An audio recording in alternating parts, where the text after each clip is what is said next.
The backlog is something that I can't seem to escape talking about. Thanks to Steam sales, game sales, Black Friday, Humble Bundles, it is so easy to acquire an absolute mountain of games that you have no chance of ever playing.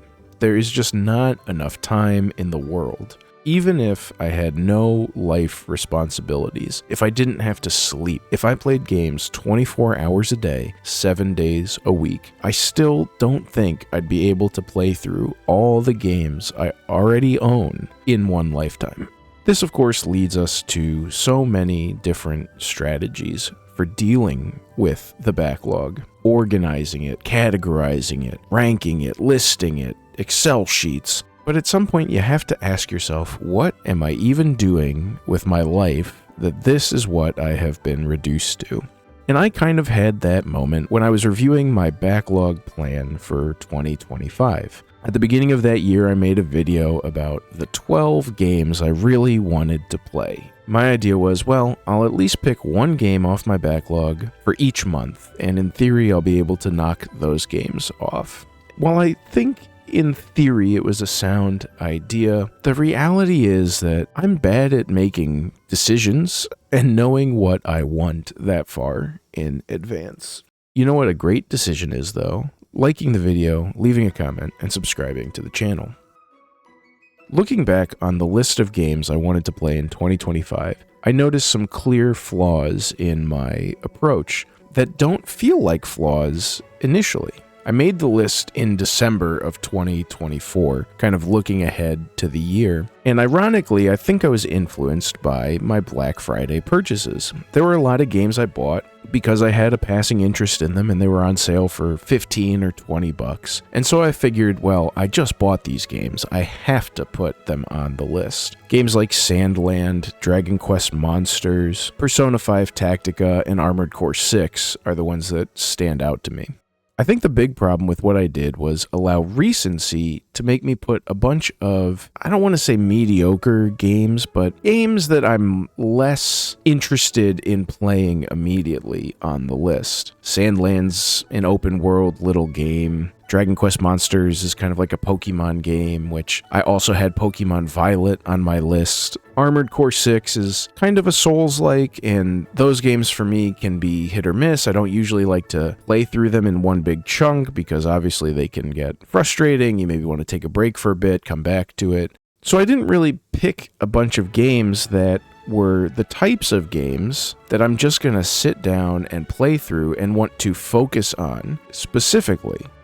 I made another video last year talking about that, this idea that the backlog makes it difficult to really enjoy the game you're currently playing, because you're always thinking about the next game you have to play, and even that, have to play. You don't have to play any games. This is a hobby. We're supposed to just have fun with it. And so I think that mindset really clashed with the games I picked, because a lot of the games I picked weren't games that I really wanted to sit through and play start to finish uninterrupted. And actually, in many cases with the games on my list from last year, they just didn't connect with me. I played them for a few hours each and then was done with it. I didn't want to finish Dragon Quest Monsters. I didn't want to finish Armored Core 6. There was nothing pulling me back into it. And that's no fault of the games. They're just not the kind of games that are going to grab me in that way.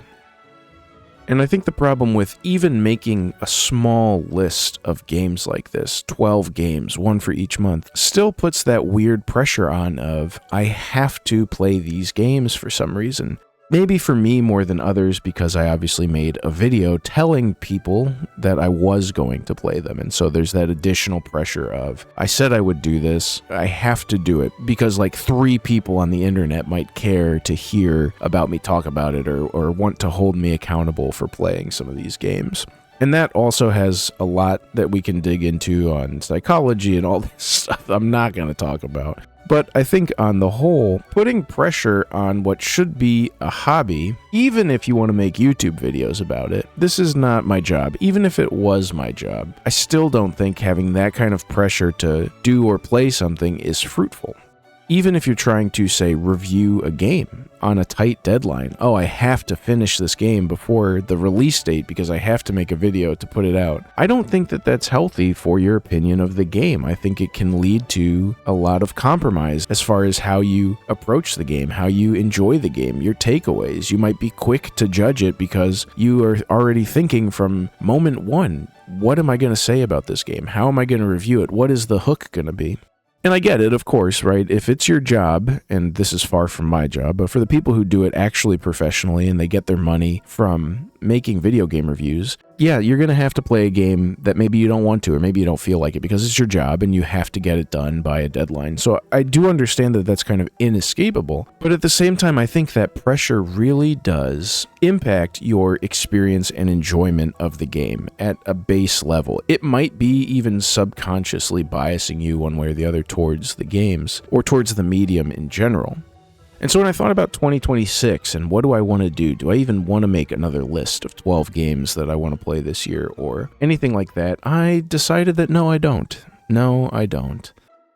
Not only is it hard to keep to this list because games release during the year that you're interested in, there were so many games last year that came out that it made it hard for me to even get back to some of the games I wanted to play. It's hard to, in January, know what I'm going to feel like playing in June. I don't want to get into another situation where I've played the 5 games that I really, really wanted to play and got those out of the way quick, and then have 6 or 7 games that I don't really want to play and I kind of put on the list out of obligation because they're games I own and feel like I should play through, when I don't really feel like playing any of those types of games or genres of games. It is hard to schedule out your life that far, especially when we're talking about a hobby. This isn't a 5-year life plan. I'm not thinking about where I want to be professionally or if I want to buy a house or whatever else you do when you plan out your life. It's video games. I just want to play a game that I want to play. So even though my backlog is larger than ever, thanks to humble monthly bundles and Steam sales and all that, my list of games that I want to play is as small as it could possibly be. Because I'm just going to play the game that I'm playing right now. And I'm not going to worry about what I want to play, not even 2 games from now. I'm not even worried about the next game I'm going to play. I just want to get through the game I'm playing and enjoy it and see where that takes me. The backlog isn't something to beat. It's unbeatable. It's foolish to even think so. I just want to enjoy the games I want to play as I play them. What do you think? Do you have an elaborate backlog plan for 2026? Let me know in the comments down below. If you liked the video, be sure to hit the like button, leave a comment, consider subscribing to the channel, and if you do want to make this my job, you can become a member, pay me money, give me all of your money so that I can play video games for a living. Wouldn't that be cool? And I will see you all with the next video.